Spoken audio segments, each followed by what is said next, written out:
Good evening, everyone, and welcome to the Ford Presidential Library, and happy almost spring. I keep hoping. My name is Elaine Didier, and it's my privilege to serve as director of both the library here in Ann Arbor and the museum in Grand Rapids, and to welcome you on behalf of David Ferriero, the Archivist of the United States. We're very pleased that you could be with us tonight. Our program is brought to you by the National Archives, our parent organization, with additional support from the Ford Presidential Foundation. And we're very grateful to all of you who are members of Friends of Ford and contributors to the Ford Foundation because, believe it or not, these programs don't happen without that very essential support. So we appreciate your active support in what we do. Tonight, we are hosting a speaker who addressed a full house last night at the museum, and I can guarantee that you will be fascinated and delighted with a very intriguing presentation. Garrett Graff will be talking about the very interesting history of the government's doomsday plans, which are, frankly, far more detailed and intricate than most of us would have imagined. Mr. Graff is a distinguished magazine journalist and historian and has spent more than a dozen years covering politics, technology, and national security issues. He has written for publications ranging from Wired to Bloomberg Businessweek to the New York Times, and has been as the editor of two of Washington's prestigious magazines, the Washingtonian and POLITICO. Today, he is the executive director of Cybersecurity and Technology programs at the Aspen Institute in Washington. He is the author of several books, including The Threat Matrix, The FBI at War, and The First Campaign. And with regard to tonight's book, Raven Rock, Evan Thomas, another historian, stated, You may have some idea of how the United States prepared for nuclear war, but you will be shocked, appalled, amazed, fascinated, darkly amused, and just plain gobsmacked by what Garrett Graff has dug up. It is a haunting, compelling journey into the past with disturbing meaning for the future. And what better introduction can there be for Garrett Graff discussing Raven Rock?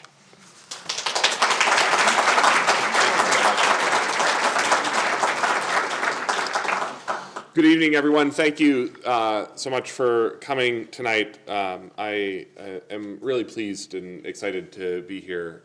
I love presidential libraries and presidential museums, and as a historian, just find them this incredible national treasure that every year I like to believe on April 15th that when I write that check to the federal government, all of it goes to support the presidential libraries. And I'm excited to be here. Also, I live in Vermont now, and we got 11 inches of snow at my house last night. So I'm probably the only speaker who can come to Michigan in March and be so grateful for the warmth and the pleasant weather that you all have here. So this is a book and a story that I ended up starting to write in 2010, 2011. I had bumped up against these programs, which are known under the umbrella term continuity of government, continuity of operations, a number of different times in Washington. It's a sort of very strange set of plans that are entirely secret, but also semi-open secrets in Washington. I had talked to people who had been evacuated to these mountain bunkers on 9/11 as part of the September 11th attacks, and knew people in Washington during the Bush and Obama years who had been part of these plans, and they had designated helicopters that would find them wherever they were in Washington and in the event of an emergency and whisk them away to these evacuation locations hidden around Washington. But what got me really interested in this, in diving into the history of these plans, was I was working at Washingtonian magazine at the time, and one of my colleagues came in the morning and handed me a U.S. government intelligence officer's badge that he had found on the floor of a commuter parking garage on his way into work that morning. And he was like, you cover this stuff. You can probably figure out how to get this back to this guy. He's probably having a really bad day, having commuted all the way into work and then realized he doesn't actually have the badge to get into his office. And so I start looking at it, and I turn it over, and it has on the back something that says long-term evacuation directions. And so I get on Google Maps and Google Satellite and start following this path out from DC into Virginia, through the Virginia mountains, all the way into West Virginia. And on Google Satellite, you can see that this road ends on the side of a mountain where there's a chain link fence, a guard shack, about 50 more yards of road, and then the road just disappears into the side of a mountain. And you can see actually these big concrete blast bunker doors. And it was an unmarked facility. It was a spot that did not, as far as I could tell, exist on the map. And I was like, wow, this is one of the new bunkers that have been built after 9/11. This is one of the new secret facilities that the government would go off and hide in if something actually happened in Washington. So that led me to begin to go back and try to trace the history of these programs, to trace the history of these facilities. And the name of the book, Raven Rock, actually, as you may know, is the name of the main backup Pentagon bunker in Waynesboro, Pennsylvania. Built in the 1940s and 1950s, it is of almost unimaginable scale. It is a hollowed out mountain with a freestanding city built inside of it, capable of holding about 3,000 people. It has its own reservoir, its own fire department, its own police department, sort of all of the engineering, the power stations, sort of everything that you could possibly need to survive living inside the mountain for the month that the Pentagon has designated this facility to have to survive. It's also a government facility, and so in sort of the weird quirks of government contracting, the cafeteria inside the mountain is run by the Choctaw Indian tribe as part of a minority government contractor set-aside. And so these programs sort of exist, and you'll sort of see this theme in a lot of what I talk about, this sort of weird mix of these incredibly secret facilities mixed with sort of all of the ordinariness of working for the federal government in a regular office job. So there are 3 of these largest bunkers in the United States: Raven Rock, Mount Weather, which is the main presidential bunker in Berryville, Virginia, which is run by FEMA, which is the agency that's actually responsible for running the national continuity plans. It too, hollowed out mountain, several thousand people, its own generators, its own police department, its own fire department. Then the Pentagon also has the NORAD bunker in Cheyenne Mountain in Colorado Springs, which, if any of you remember the movie War Games with Matthew Broderick, this is the bunker that sort of most of that movie takes place. Still operational today. These facilities still operate 24 hours a day, 365 days a year. In the heart of Cheyenne Mountain, the NORAD bunker, a Subway fast food restaurant. So sort of as I got into this book, I sort of kept picturing the one Subway worker who's going to survive nuclear war, because nuclear war happens to hit during his or her shift, and they just keep serving the $5 footlongs until the fresh baked bread runs out after the apocalypse. But these really are just the tip of the iceberg of this incredibly strange constellation of more than 100 of these facilities built around the United States, most of which are still in operation in some form today. FEMA still runs bunkers in places like Maynard, Massachusetts, Denton, Texas, Thomasville, Georgia, Bethel, Washington, Denver, Colorado, and that each of the main government agencies, departments, and agencies has their own relocation facility hidden around Washington, which I'll come back and talk a little bit more about later. And that this story ended up being this sort of this book that I thought was going to be about, here is a bunch of weird stuff about these weird government bunkers, ends up being this much more interesting and transformative tale about the way that nuclear weapons changed the presidency. And that in some ways tonight we are standing in a building that would have never been possible except for the invention of nuclear weapons. That it was that the arrival of nuclear weapons sort of changed the way that we thought about the presidency and changed the way that we thought about presidential succession.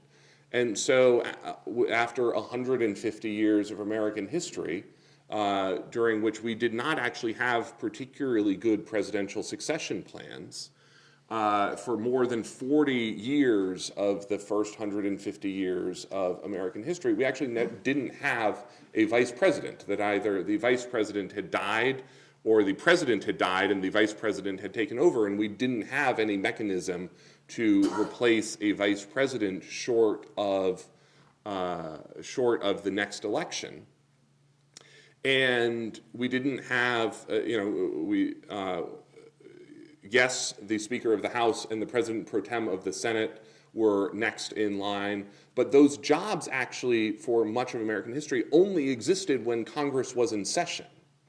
And so we went, full decades of American history without really being sure who would take over the United States if the president actually died.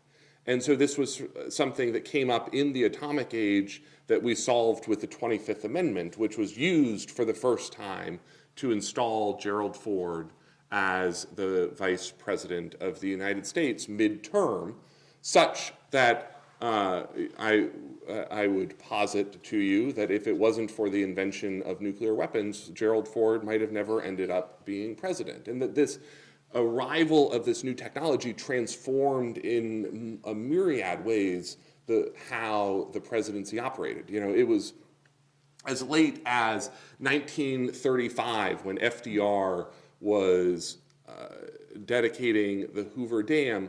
His motorcade got lost in the canyons on the drive back to Las Vegas, and the president disappeared for the rest of the day. No one knew where he would next appear. No one knew where in a tri-state area he might next arrive, and no one knew how long he was going to be out of touch. As late as January 1945, when Harry Truman takes over as vice president, there was actually no Secret Service protection for the vice president. That the vice president wandered sort of unnoticed and unmolested around Washington on a daily basis because no one could really fathom needing a vice president all that quickly.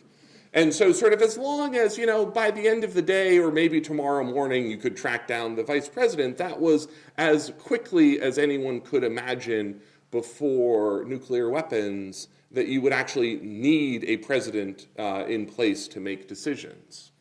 And of course, that summer, July, August 1945, then President Truman, with the Trinity blast and the bombs at Hiroshima and Nagasaki, inaugurates this new era and this new arms race that very rapidly begins to compress space and time of presidential decision-making to the point where we now have a system that we sort of forget about much of the time, but that all of the majestic toys of the modern imperial presidency are effectively tools to ensure that the President of the United States can be reached anywhere on the surface of the planet or up in the air and can launch nuclear weapons from wherever he is in a 15-minute window, whether he's aboard Marine One, Air Force One, or in the armored, screaming siren motorcades running around the country. and that this is a system that we have actually devoted not just billions, not just tens of billions, but hundreds of billions of dollars to developing and finessing and perfecting to a level where the President of the United States, never more than 2 minutes away, has that presidential nuclear football, the black briefcase that follows him wherever he is. If the president gets on an elevator, the football gets on the elevator. And when the president is on the golf course, the third golf cart back in the line of presidential golf cart motorcade has the military aid with the nuclear football, which I'll talk a little bit more about in a little bit. But that from wherever the president is at any given moment, he can give the order to launch nuclear weapons, and that the first ICBMs leave their silos 4 minutes later. Just this incredibly finely tuned system devoted and built in the wake of the Cold War. And that sort of much of the system came about in the 1950s and 1960s in a way that is really unimaginable to us, even with the new threats from North Korea. Those of you of a certain generation will remember that for much of the 1950s and 1960s, nuclear war was a much more present part of American culture that seems, as I said, sort of unimaginable to us in modern life, that schools ran those duck and cover drills that I see heads nodding, that some of you remember Bert the Turtle telling you that if you just got low enough under your elementary school desk, you would survive the nuclear exchange with the Soviet Union.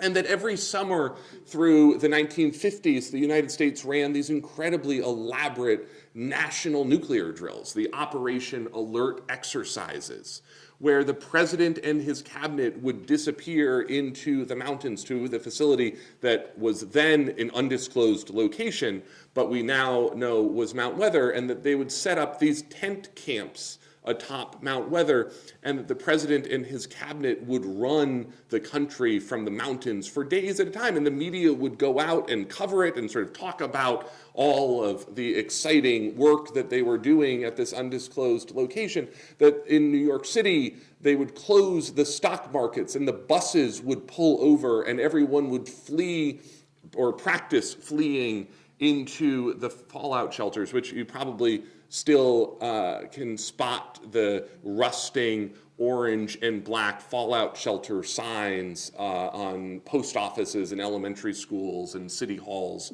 around the country. But that those signs really meant something back in the 1950s and 1960s. And what they meant was that inside the basements of those buildings were all of the supplies that Americans would need to survive 2 weeks after a nuclear attack. And that meant that inside there were not just the sanitation supplies and radios that you were told about in booklets like this that were sent home with the school children that explained what radio stations to listen to for warning signs and sort of how to treat first aid and burns and warning signals and Conelrad instructions and fallout protection.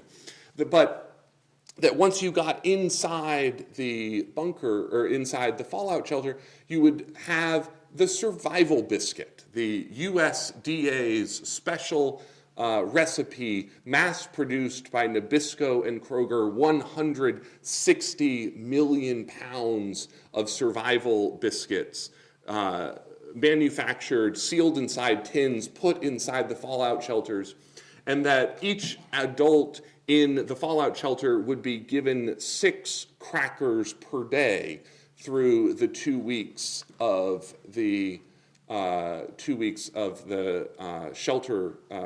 sheltering from the fallout. The crackers, 125 calories apiece. The brochure, the how-to manual that came with the biscuits, I sort of love the idea of the government employee in the late 1950s sitting down to write the how-to manual of eating a cracker. But someone did, and the how-to manual suggests that since there's not a lot to do inside of a fallout shelter, this was long before Netflix, you were suggested that you should just eat one cracker at a time and spread it out into 6 individual meals to maximize entertainment inside the fallout shelter.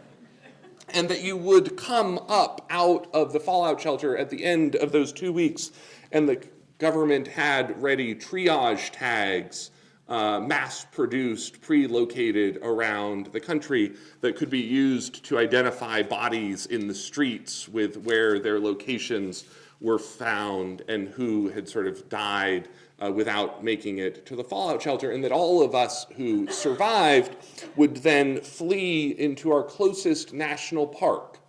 That the thinking being that the national parks across the country would be largely untouched by Soviet bombers, and so your friendly neighborhood park rangers would have spent the 2 weeks that you were in the shelter readying refugee camps inside of the nation's national parks.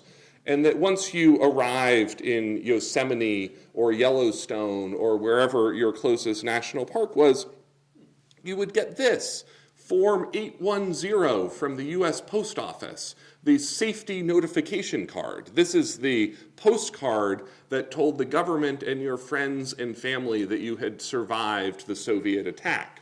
And that you would fill out up here your name, and list the refugee camp where you were now living, along with any members of your family who had survived with you, and then you would mail it to someone that you wanted to tell that you had survived nuclear war. This was, of course, long before texting, so the postcard was your best bet.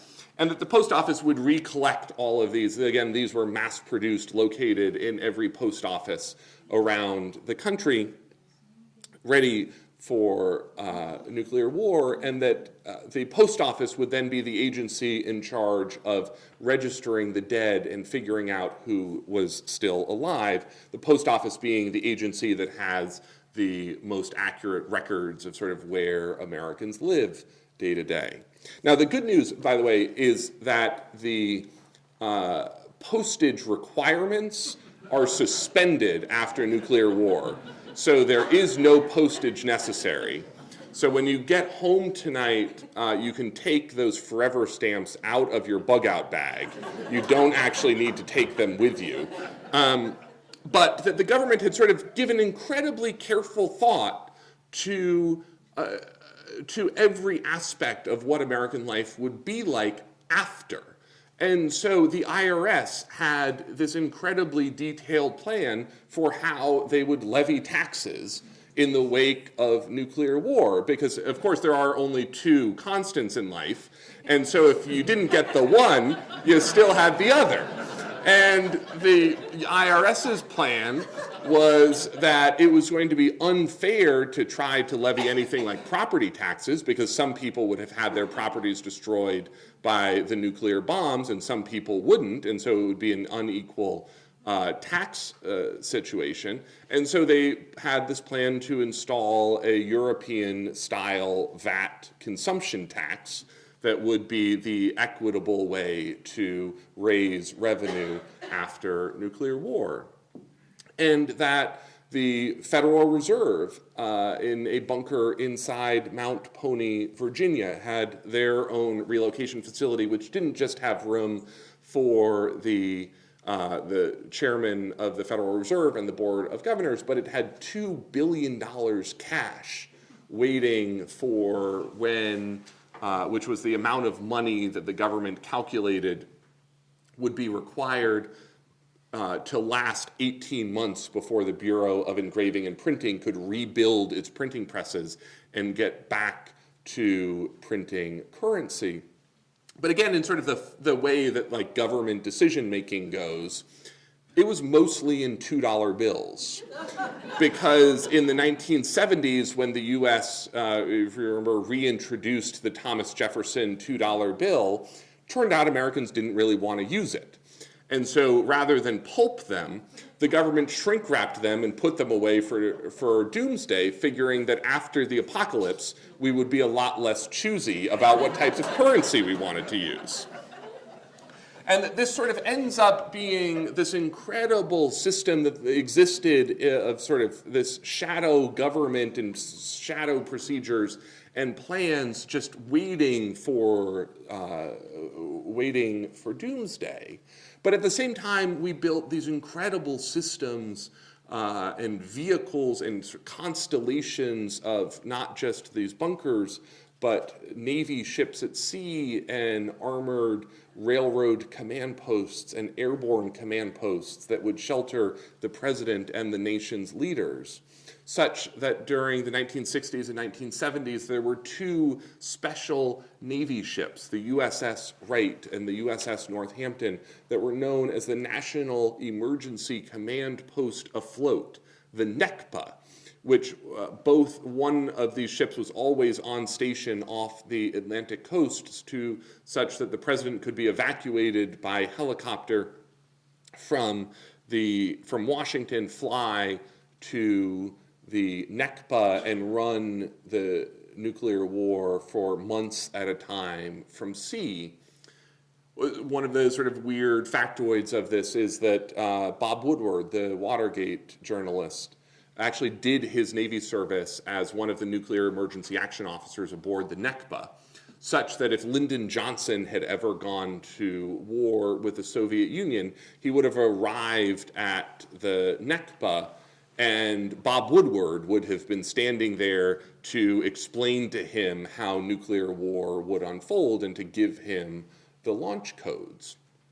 That through the Cold War, we built this fleet of what were known as the presidential doomsday planes, the Night Watch planes, that were, in their latest incarnation, converted 747s, 4 of these planes that serve as the president's airborne command posts, ready at a moment's notice for the president to lead nuclear war from the sky. That through the entirety of the latter half of the Cold War, and actually still today as we are sitting here tonight, one of these 747s is sitting on a runway at Offutt Air Force Base in Omaha, Nebraska. Its engines are turning, it's fully staffed, and it's ready to take off in 12 minutes to rendezvous with the president wherever he is. And that even if that plane never made it off the ground, that from 1961 until 1992, we kept a separate airborne command post in the sky 24 hours a day, 365 days a year for 31 years. And that there was aboard that plane a 1-star general, not the same guy, it was for all 31 years, it was three shifts of 8.5-hour flights a day with a 1-star general aboard, such that if every person on the surface of the United States was killed, there would still be one person who could launch remotely all of the nation's ICBMs and communicate launch orders to the nation's submarines from aboard the Looking Glass Airborne Command Post. And that this was a system that, again, would just sort of operated in more or less plain sight that Americans never really realized was unfolding for much of the Cold War. And certainly most Americans today have no idea that there is a night watch plane sitting on a runway as they go about their day ready to launch in a 12-minute window in the event that something terrible still happens today. That on a daily basis today, you still have literally hundreds of people who go to work in these bunkers on a daily basis, ready 24 hours a day in case something terrible happens. But the totality of this sort of really reshaped the way that we think about the presidency. That whereas we think of the president as the person that we elect on the first Tuesday after the first Monday in November every 4 years, that actually the Cold War and the nuclear age transformed the office of the presidency into something that today encompasses several hundred people, to ensure that none of the cabinet posts are ever vacant and that there is always someone left to ensure the command and the control and the leadership of the United States, so that even today, in the event of a surprise catastrophic attack on Washington, this very weird set of people across the country would announce themselves as the new leaders of the United States, the UN ambassador in New York, and if something happened to New York, the ambassador to the UK, Japan, India, other countries on down the line. The U.S. Attorney for the Northern District of Texas. I will give a gold star to anyone who can name the U.S. Attorney for the Northern District of Texas, the top federal prosecutor for Northern Texas, who would, in the event of a catastrophic attack on Washington, become the number 4 ranking official in the U.S. government, the head of the Savannah River Operations Center of the Department of Energy in Savannah, Georgia, who would become one of the leaders of the United States in the wake of a surprise attack on the United States. That the goal of these programs is to ensure, sort of in that regal monarchy way, the king is dead, long live the king, that none of these jobs, none of these posts are ever empty. And that again, is part of the transformation of the 25th Amendment that leads Gerald Ford into the presidency. And that the people who responded to 9/11 sort of shaped the way that they thought about that day because of their experience working in these classified programs during the Cold War. Donald Rumsfeld and Dick Cheney, 2 good Gerald Ford staffers, spent the 1980s outside of the executive branch in the private sector, but were part of a classified program in the 1980s during the Reagan years known as the Presidential Successor Support System, the PS3, which understood that if you ended up with one of these lower-ranking cabinet officials as the new president, the Secretary of Housing and Urban Development, or the Secretary of Agriculture, or Michigan's own Education Secretary, they wouldn't necessarily know that much about nuclear war. And so you would need an experienced staff to step in among them and around them to sort of lead them through the crisis. And so Dick Cheney, Donald Rumsfeld, a handful of other officials were pre-designated as the emergency White House chiefs of staff under PS3, and that they would disappear from their daily lives as citizens in the 1980s to go out and run nuclear war exercises in these bunkers, in these airborne command posts, working in the desert for days or even weeks at a time every year, such that when that agriculture secretary, that education secretary, that housing and urban development secretary made it to one of these bunkers in Denton, Texas, or Maynard, Massachusetts, or Mount Weather, or Raven Rock, standing in the bunker door would be Dick Cheney or Donald Rumsfeld or this handful of other officials and say, "Hello, I'm your new White House chief of staff. Let's go run nuclear war together."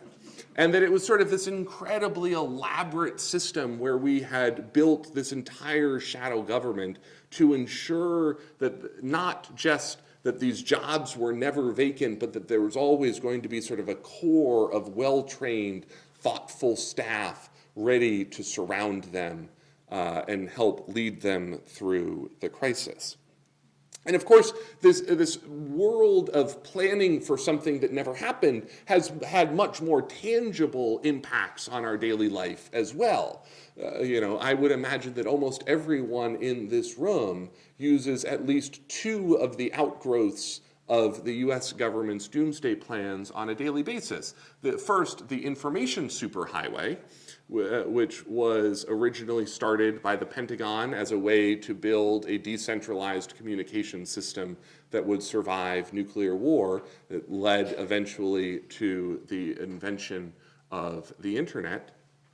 But then also the actual highways. If you remember and you know your transportation history, the original interstate highway system that Dwight Eisenhower introduced was originally called the Interstate and Defense Highway System.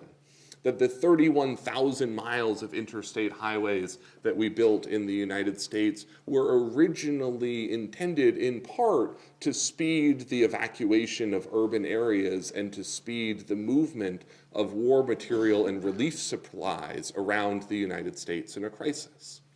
That the first text exchange, the first chat tool in the United States was actually built by FEMA to allow its bunkers to communicate about stockpile limits.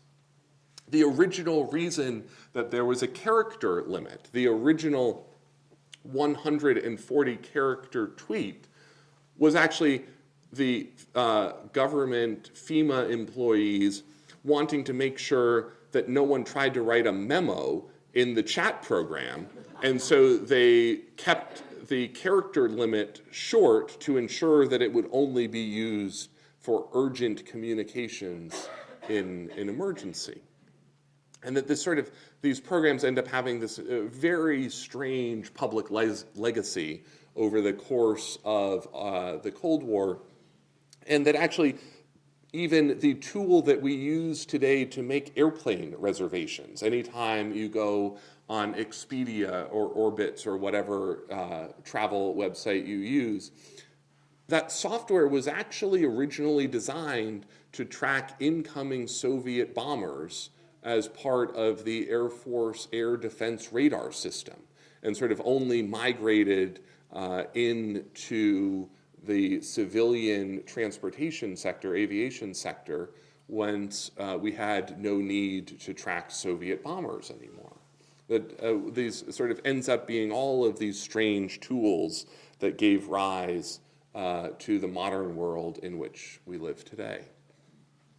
I might stop there and open it up to questions. I can sort of talk about this all night, but would love whatever questions. And so either go to the mic in the back, or if you stand up and shout, I can also repeat your question to make sure that everyone hears it.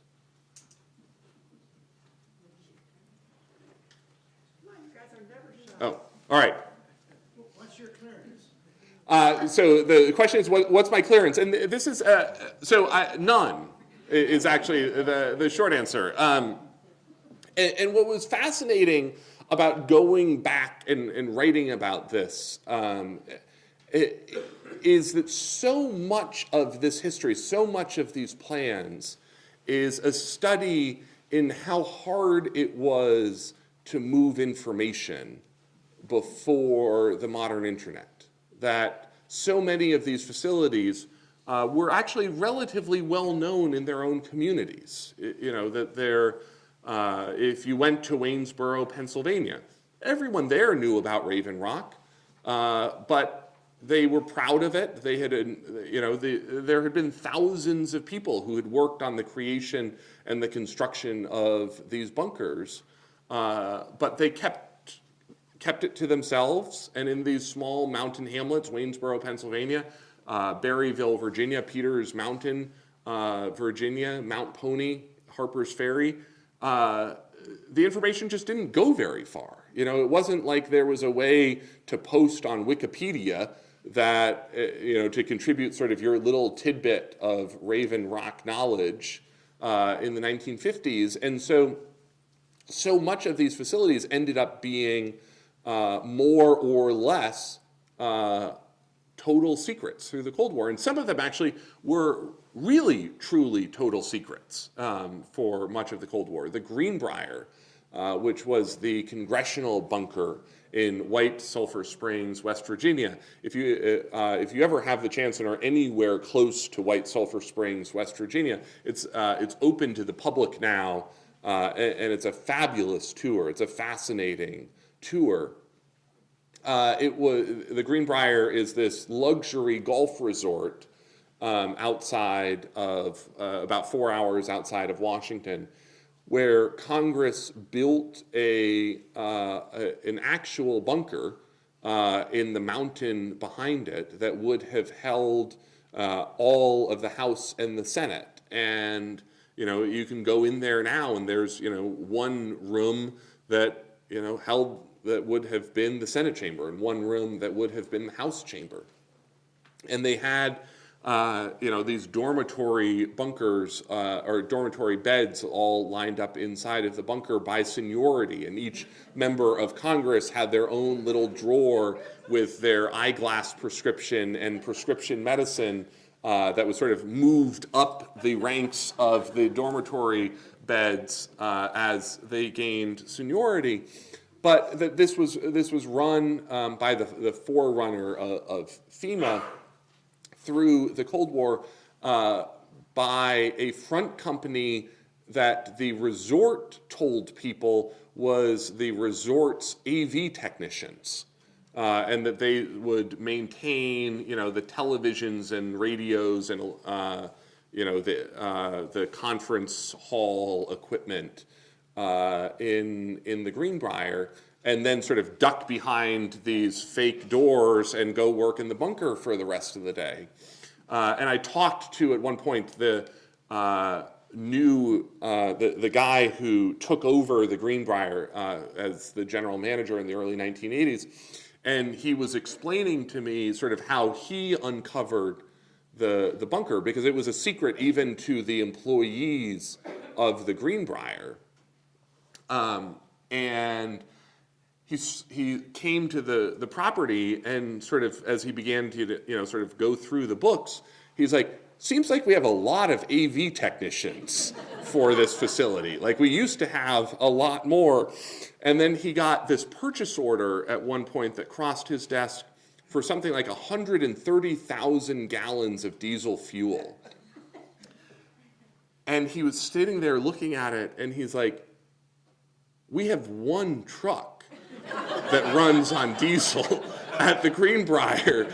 Like, how long do we intend to buy diesel fuel for? And so he starts asking questions, and finally the CEO sort of pulls him aside and brings in the AV tech. Frank Brugus was the name of the guy. And Ted Klesmer, the president, who's sort of stumbling upon what he thinks is this scandal, he's like, what's the AV guy doing in this meeting? And then is sort of read into the program and told to keep it secret. But that even actually at the Greenbrier, that this was an incredibly closely held secret right up until the Washington Post outed the facility in 1992 at the end of the Cold War. At which point they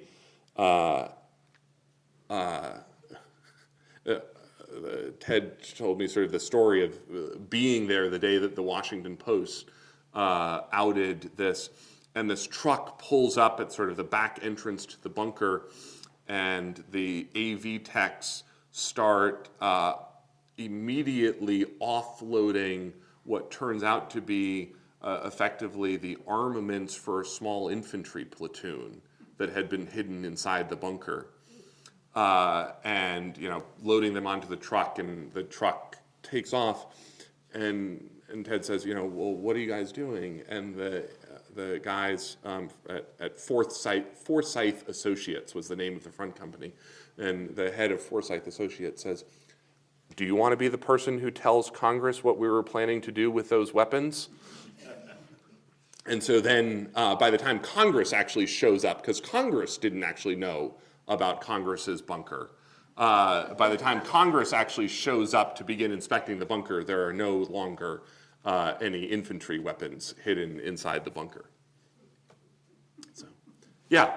You made no mention of spouses and children in bunkers. Is that because there were no accommodations?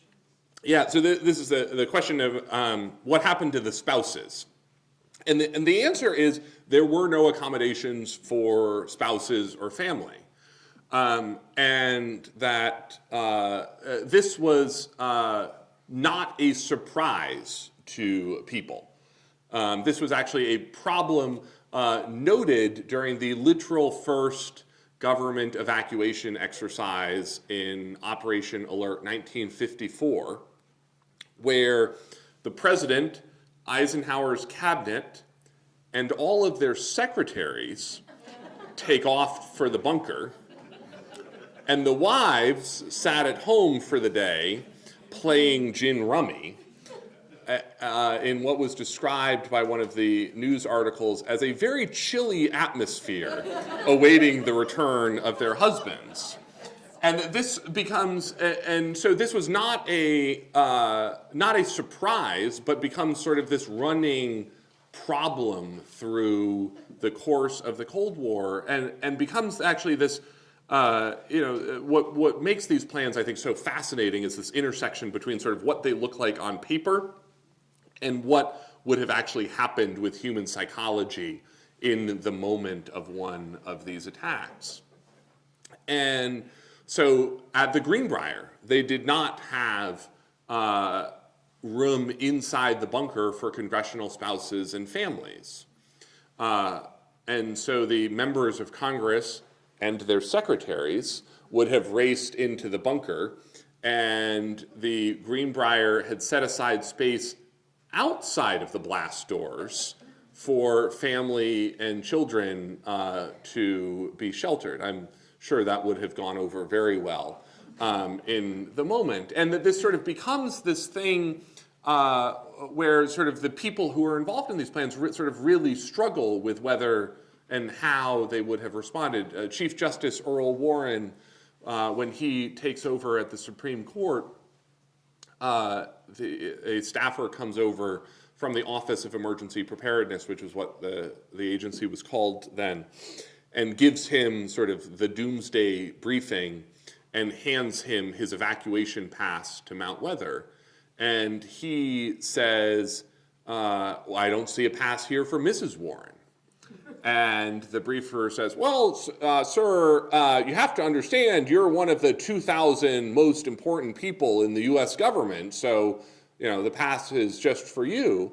And he says, well, I have really good news then for the 2001st most important person in the U.S. government, because I'm not going without Mrs. Warren. And in fact, he never did and handed his pass back in and would have never evacuated. And this is sort of still part of these plans and sort of a hole in these plans today. I know someone in Washington who was part of these COG operations during the Obama years, and there was a designated helicopter that would have found him wherever he was in Washington and evacuated him to one of these mountain bunkers.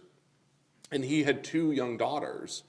And he said to me, if anyone thinks that if that helicopter lands on my daughter's soccer field on a Saturday morning, that I'm just going to wave goodbye to them and run out to the helicopter, they're crazy. And so I sort of came to think, the problem with these plans is that it sort of, when the alert went out, you had to be really sure it was nuclear war, because one way or another, you weren't really going to have a family to come home to afterwards. So, yeah, down here. So, did anybody in this sort of planning really take the sort of idea of what a nuclear war would have actually been like? I mean, everybody at the time knew how many weapons we had, how many weapons the Soviets had, and how many weapons the Chinese had. And if anybody started throwing these things around, then you get basically nuclear winter, total annihilation, radioactive waste all over the place. There's nothing to come out. Yeah. So this is the question is about how realistic were any of these scenarios and the extent to which you were looking at tens of thousands of nuclear weapons in exchange between the U.S. and the Soviet Union or China.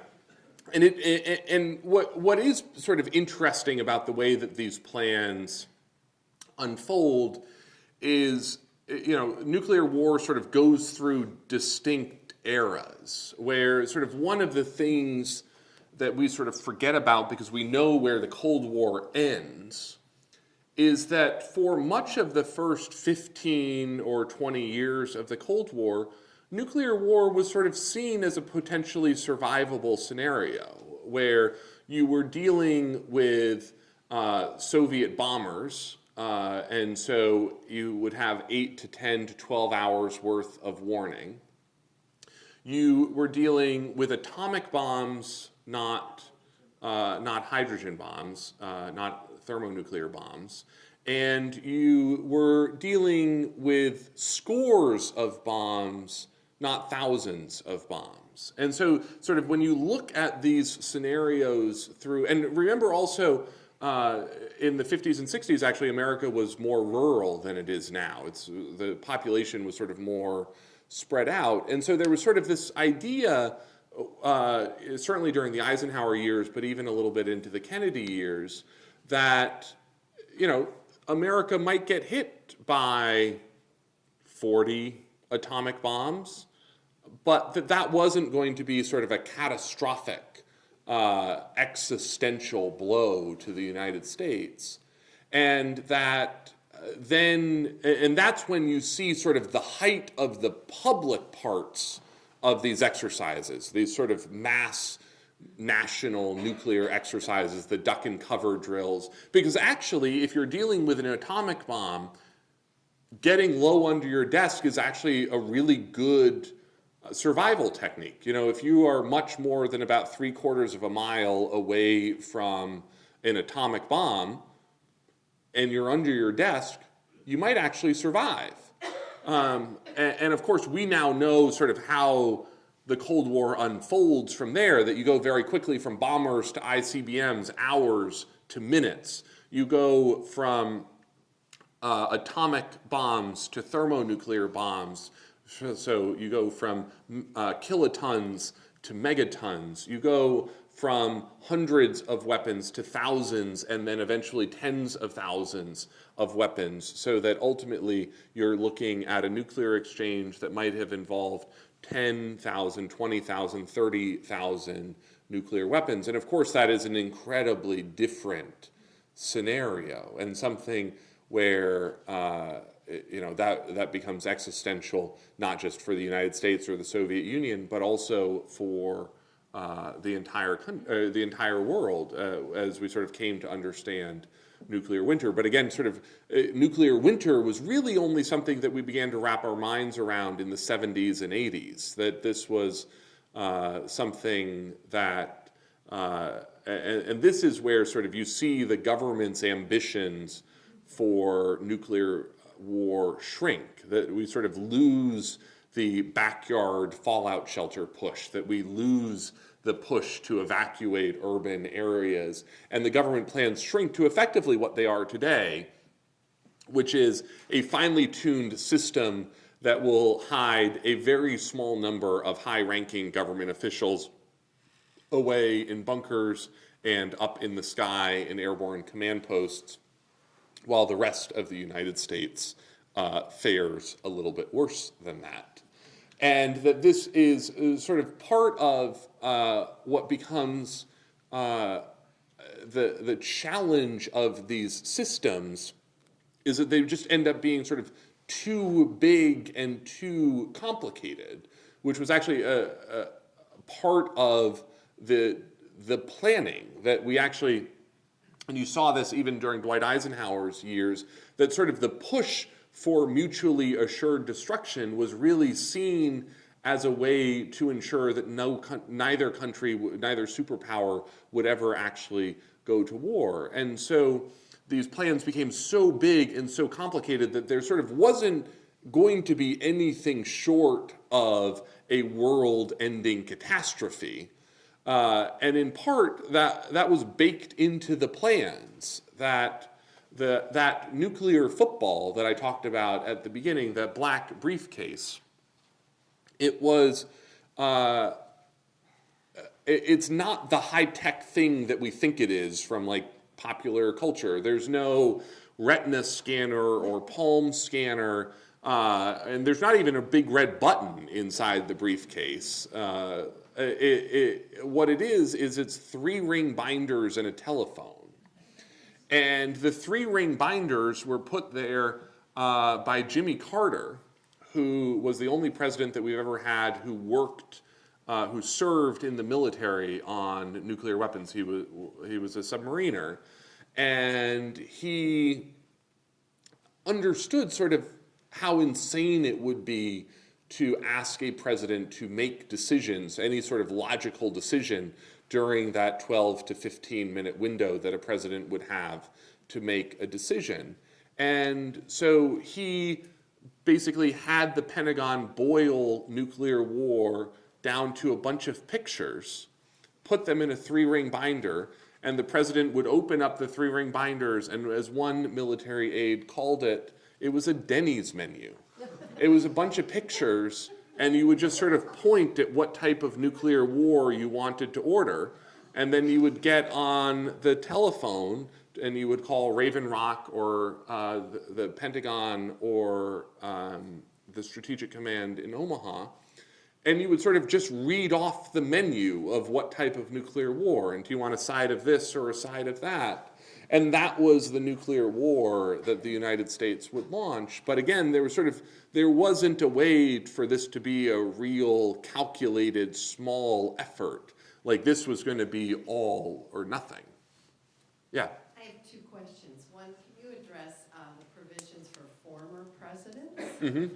And then secondly, in the bunker for members of Congress, was there some order or plan for Republicans versus Democrats? Or were they going to be side by side? And when those plans were in place, I think you said the 80s, I don't know how many women were in Congress at that point. What were the provisions for women who were members of Congress?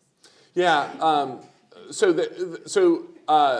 I'll answer the former president's part first, and then because the Congress answer is sort of ends up being this interesting one, where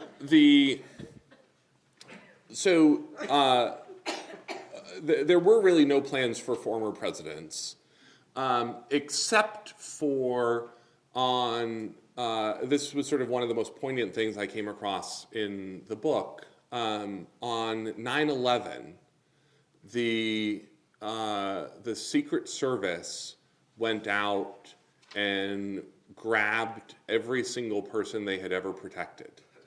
So not all of the former president's children, grandchildren, pulled them out of college classes.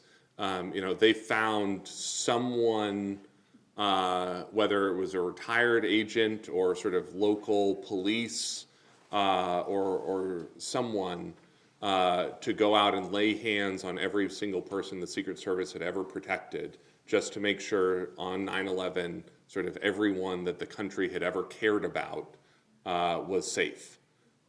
Which I thought, there was no legal mechanism for them to do that. It wasn't something that they were sort of supposed to do, or even something that was a plan that existed that day, but just sort of the DNA of the Secret Service to protect their protectees was so strong that, and I tell the story in the book, I forget, it might have even been a Ford granddaughter, ended up she was in college in Dallas, and, ended up spending like 2 days living with this retired Secret Service agent in Dallas who, she didn't know, who just showed up at her college that day and said, you're coming with me.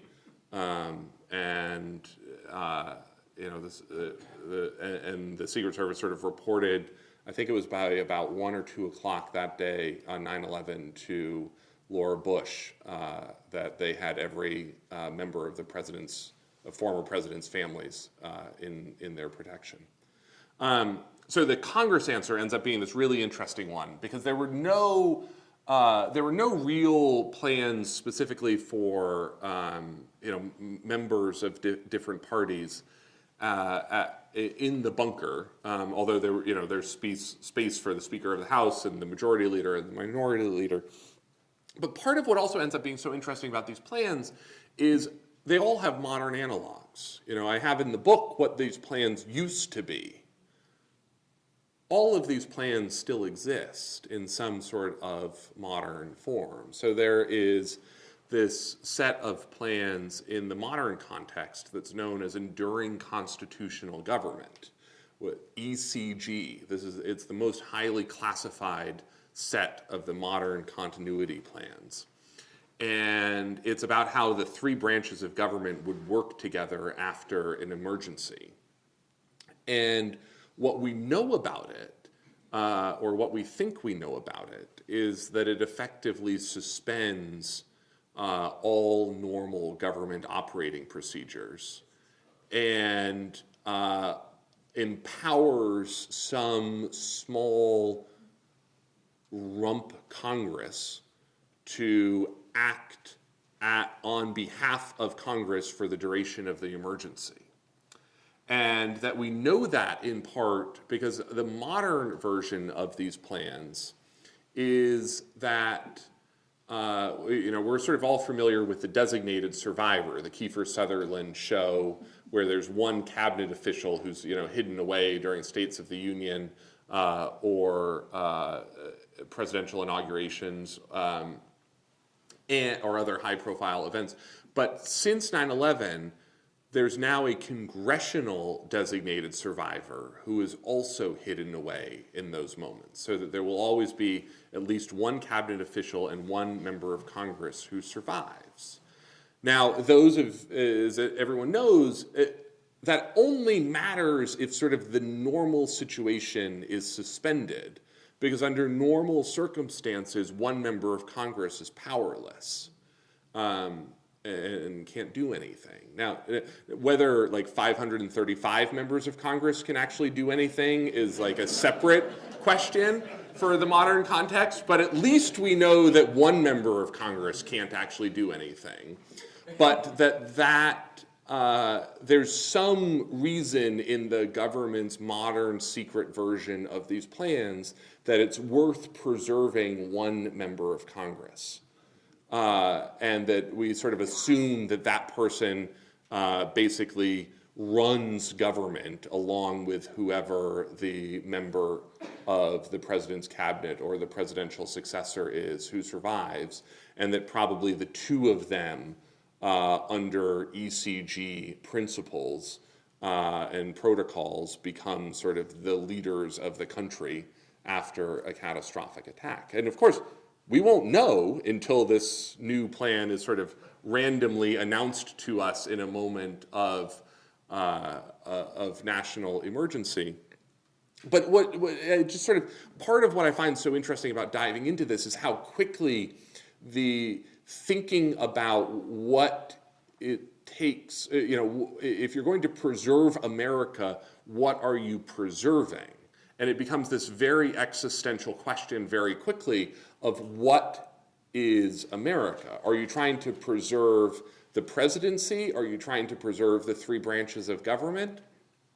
Or, are you trying to preserve the Constitution, either literally or figuratively? And so part of what the government gave great thought to over the course of the Cold War was saving the historical totems that bound us together generation to generation as Americans. And so at the National Archives, they made a plan that they would first save the Declaration of Independence before they saved the Constitution, which I find is just this sort of amazing moment of clarity of, what is the United States? Is it the Declaration or is it the Constitution? And the National Archives answer is first, it's the Declaration. At the Library of Congress, they ranked their artifacts and knew that they would first save Lincoln's Gettysburg Address before they saved George Washington's military commission. That at the National Gallery of Art, they ranked their paintings to know that if they could only save one painting, it would be the one Leonardo da Vinci that exists in the Western Hemisphere. And that sort of one of my favorite details in the entire book was through the Cold War in Philadelphia, there was a specially trained team of park rangers whose job it was to evacuate the Liberty Bell in the event of a surprise Soviet attack on the United States. I sort of love the image of the park rangers, driving off into the mountains of Appalachia with Liberty Bell swinging in the back of their pickup truck, and then them getting there wherever they're going, and then being like, no, we swear the crack was there before we left Philadelphia. That's not our fault. So, yeah, down here. I have kind of a two-part question. One is, given our dependency on technology for communication, what plans are there to communicate given the internet and all of that? Yep. And what kind of supply of food and water is there in these bunkers? Well, there's a subway. It's a two-part question about sort of what's the communication systems in place for this. And then sort of what's the food. The modern food is basically all MREs. If you go to any Army, Navy surplus store and buy up some MREs, you'll eat the same food that the government is going to eat inside Raven Rock. But what about the water? So there are reservoirs inside each of these facilities. I mean, massive lakes. I mean, literally multi-million gallon lakes inside of these, and the sort of one of the pranks at Raven Rock. So Raven Rock, as the crow flies, is 15, 20 miles away from Camp David, and they when new security guards would come in to what was called the Fraternal Order of the Mole, which was the unit that ran Raven Rock. They would station the new security guards at the edge of the underground reservoir for submarine drills. And they would tell the guard to alert them when the president's submarine came through the tunnel from Camp David and came up inside the lake in Raven Rock. And of course, there is no tunnel from Camp David to Raven Rock, but that this was sort of the prank that they would play on the new guards. And that so then to the question of the communications networks, and this is so I can talk all night about the communication networks for this, but the sort of short answer is, there were incredibly complex communication systems throughout the Cold War, and that actually one of the most interesting parts of these programs this was during the era when AT&T had the communication monopoly in the United States. So actually much of these programs were run under AT&T cover as AT&T bunkers and underground facilities around the country. I had, when the book first came out last year, I had this woman contact me who said, her father had worked for AT&T his entire career, and it sort of, to their family, sort of something always seemed off about it. That he'd worked for AT&T, but didn't really seem like he really worked for AT&T, and so she was hearing about the book and hearing about these front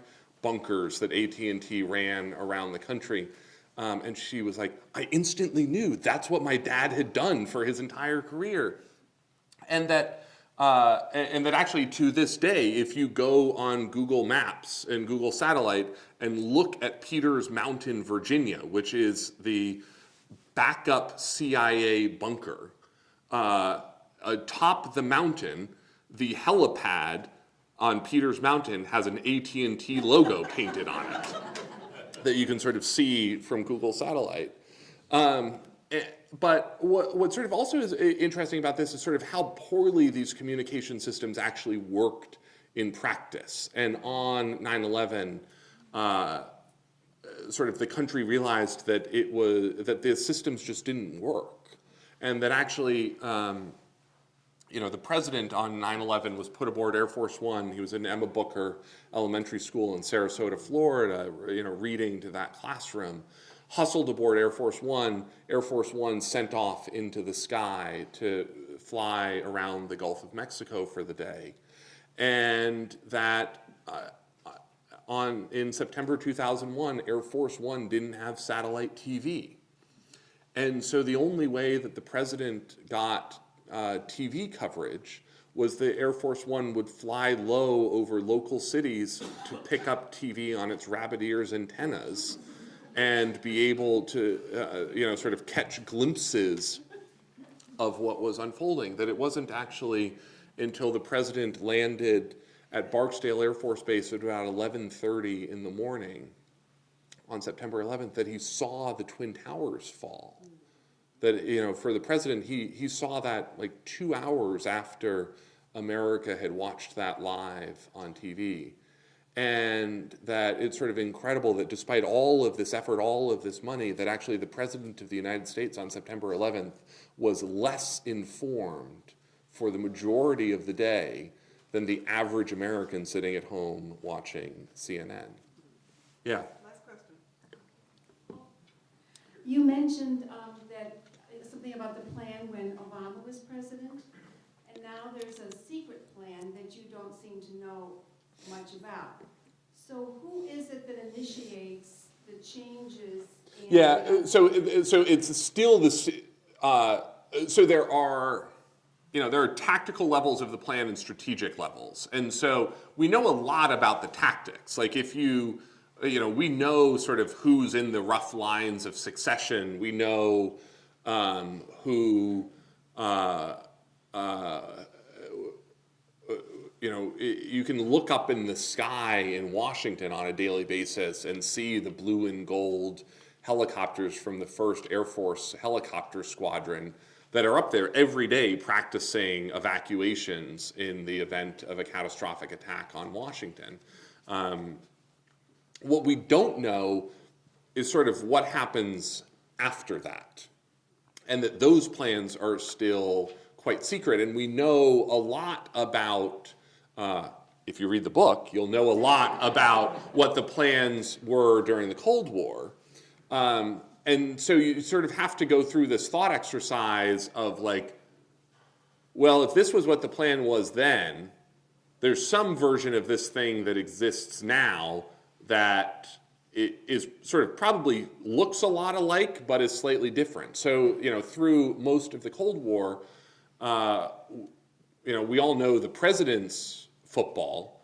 Most people don't know that the Attorney General through most of the Cold War had the Attorney General's emergency football that followed him around with pre-written executive orders suspending the Constitution, suspending habeas corpus, suspending or declaring martial law. And there was even something through much of the Cold War that was known as the Master Arrest Warrant, which was a single document that authorized the FBI to round up 11,000 pre-chosen, pre-designated, suspected subversives and political activists around the country who would be arrested and detained without cause in the opening hours of a national emergency. So we know that that was the plan during the Cold War. We don't know that that exists today, but I'm sure it does. I don't know that they call it the Master Arrest Warrant anymore, but there was a draft piece of legislation through the Cold War known as the Defense Resources Act that was basically the nuclear war equivalent of the Patriot Act that was all pre-written ready to be introduced and passed by Congress in the wake of an attack on the United States, that sort of remade government and remade the civil liberties. And I would guarantee you that some version of that piece of legislation exists in someone's safe in Washington today, and we just don't know what it says, and won't know what it says until the U.S. Attorney for the Northern District of Texas and the Director of the Savannah River Operations Center tell us what kind of government we're going to have after the next emergency. So on that super cheery and optimistic note, thanks so much for coming, and I'll be outside to chat more.